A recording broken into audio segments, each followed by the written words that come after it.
कुछ ऐसा याद है?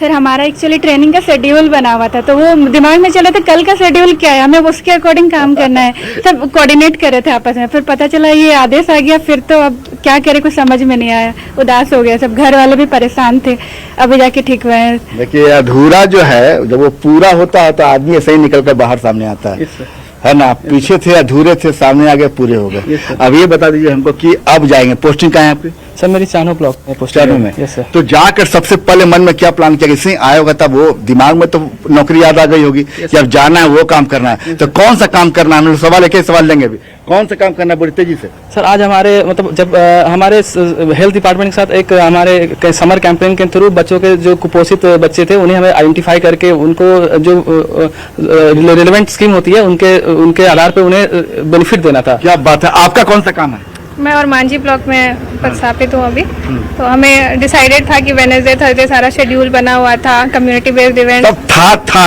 हाँ। अब है पढ़ाई वगैरह इवेंट्स करवाने थे, वो सब पेंडिंग रह गया, बट अब जाके सारे पूरे करूंगी। सर हम एमटीसी गए हुए थे, एमटीसी सेंटर में हमारा बच्चों के साथ रिपोर्टिंग था जहाँ पे बच्चे जिनकी हालत बहुत ज्यादा खराब थी और हम लोग उनके साथ कन्वर्जेंस करे थे हेल्थ डिपार्टमेंट के साथ, बट वो काम बीच में रोक करके अब अगर हम लोग नहीं है तो हमें पता है कि वहाँ उनको देखने वाला कोई नहीं है। क्या बात है, एक काम जो जाकर सबसे पहला काम वो करेंगे।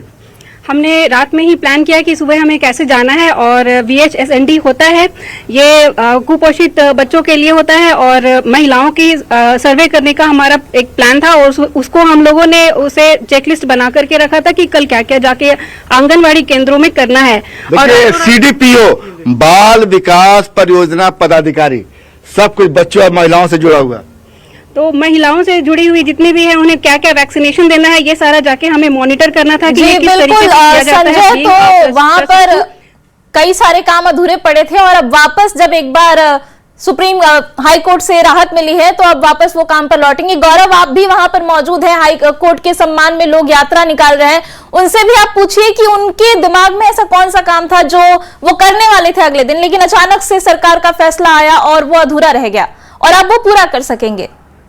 बिल्कुल पहले तो सबसे पहले ये तस्वीरें खास हो जाती है, क्योंकि ये तस्वीरें इस वजह से खास है क्योंकि ये वो लोग हैं जिनकी नौकरी पिछले 2 दिनों से इनके पास नहीं थी, अब नौकरी वापस लौटी है, तो जोश उमंग और उत्साह के साथ तिरंगा यात्रा निकालकर सम्मान जता रहे हैं। किसके प्रति ये सम्मान है? स्वाभिमान यात्रा है, हम लोग ये जीत का स्वाभिमान यात्रा है, हम लोग के आखिर जीत हुआ। जो सरकार, कौन से पद पर आप कार्यरत थे? मैं एसओ पद पर कार्यरत था वित्त विभाग में। क्या क्या काम था जो छूट गया पिछले 3 दिनों में? बहुत सारे काम है, मैं तो जीपीएफ ऑफिस पब्लिक आती है मेरे पास काम करने, बहुत सारे रिटायरमेंट केस है, वो सब हम लोग काम करते थे। 3 दिन से बहुत सारा पेंडिंग पड़ा हुआ है, अब फिर जाके सोमवार से हम लोग अपना काम करेंगे। बिल्कुल सोमवार से काम करेंगे। झोला में क्या है भैया, दिखाइए थोड़ा, क्या क्या लेकर निकले थे?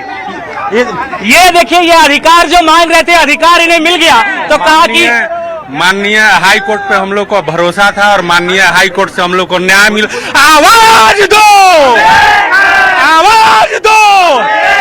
माननीय न्याय कोर्ट का हम आभार प्रकट करते हैं, हम लोग को न्याय पे माननीय हाई कोर्ट पे भरोसा। इस एकता के साथ ही आप देखिए, तस्वीरें देखिए कि कितनी बड़ी संख्या में उत्सव और उमंग की ये तस्वीर है। तिरंगा इनके सर पर है, झंडा इनके हाथों में है और उमंग मनाया जा रहा है क्योंकि इन्हें कोर्ट से न्याय मिला है, कोर्ट से जीत मिली है, और इस वजह से ये खास तस्वीरें आई हैं कि लोगों ने उत्सव की तरह से मनाया है कोर्ट के इस आदेश के बाद। आप तस्वीरें देखिए, बाबा साहब की तस्वीरों के साथ लोग निकले हैं।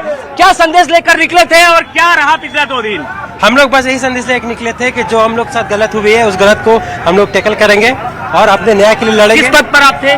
प्रखंड आपूर्ति पदाधिकारी। तो आप तो प्रखंड में थे, आपूर्ति पदाधिकारी। 2 दिन अनाज कौन बांटा आपके प्रखंड में? 2 दिन अनाज बटाई हो ही रहा है वहाँ पे। हाँ। बाकी वो मेरे को नॉलेज नहीं है। प्रखंड में थे?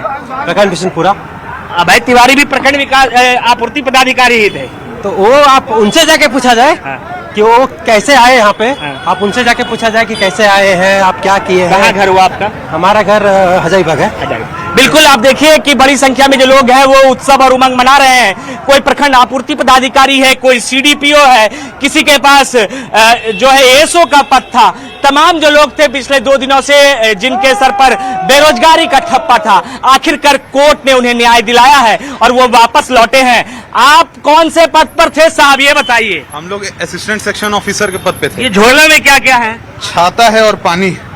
तो छाता पानी अधिकारी वाला बैगवर रख दिया आज 2 दिन से। अधिकारी थे नहीं 2 दिन तक, तो अधिकारी वाला बैग रखना पड़ा, पर अब वापस बैग भी उठाएंगे, अपना पद वापस मिल गया है तो सारा काम भी प्रभार सारा उठाएंगे। कितना दिक्कत रहा पिछले 3 दिन, कितना जवाब देना पड़ा, कैसे घर वालों को मनाए? घर वाले तो देखिए बहुत ज्यादा टेंशन ले लिए थे। मेरे घर में मेरे पिताजी नहीं है तो मेरे को ही सारी देखरेख करनी पड़ती है, तो काफी परेशानी रही, पर अब सुकून आया है घर पे। आज अपने दादा दादी जी, नाना नानी जी को जब बताया मैंने तो काफी खुश हुए। वो तो रोने लग गए होंगे कि पूरा जी। नौकरी फिर से होगी। जी जी, इमोशनल तो जरूर हुए, खुशी का माहौल जरूर है। कहाँ से हैं आप? हम बोकारो से हैं पर हजारीबाग में पोस्टेड हैं, चीफ इंजीनियर ऑफिस में।